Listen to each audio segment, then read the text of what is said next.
What if I told you Africa's next economic boom isn't on the ground, but in space? This is Kenya News Update today. Coming up, you'll discover how a $25 billion industry is using satellites to solve Africa's biggest food crisis and why investors are calling it the ultimate gold rush. Africa's space economy has quietly rocketed past a major milestone. Valued at $24.95 billion in 2025, the sector is no longer a futuristic fantasy, but a present-day economic engine. The numbers tell a story of relentless momentum. Since 2022, when the industry was valued at $19.49 billion, the market has added over $5 billion in value, surpassing earlier projections by a significant margin.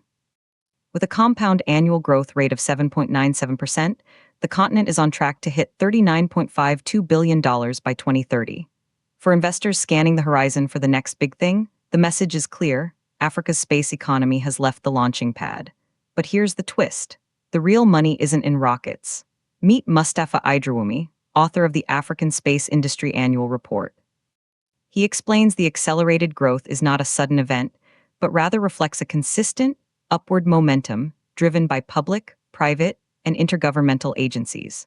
So why are African governments and investors pouring billions into space? While defense and telecom are major drivers, one of the most compelling near-term returns on investment lies in climate-smart agriculture. Satellite data is proving to be a game-changer for a continent where food security is a perennial challenge.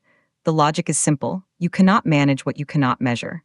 And from 36,000 kilometers up, satellites can measure a lot. But here's what nobody's talking about: the gold mine is downstream. For investors targeting the $25 billion niche, the real opportunity is not in building rockets. The gold mine lies in the downstream value chain, interpreting raw satellite data into actionable tools for farmers, insurers, and agribusinesses. Currently, 84% of Africa's space investment comes from public coffers.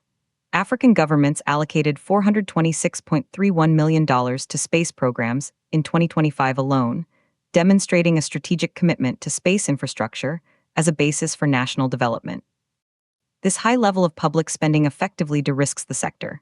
It builds the roads, or in this case, the satellite infrastructure, leaving the door wide open for private capital to build the vehicles that drive on them.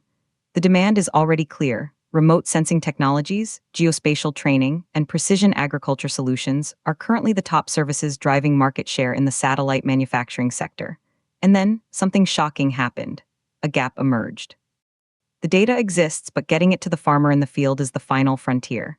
This is where companies like Kijani Space come in, bridging the gap between orbit and the farm. The implications are massive. This isn't just about technology. It's about food security, climate resilience, and economic transformation for millions. The controversy? Some say this is a distraction from ground-level problems.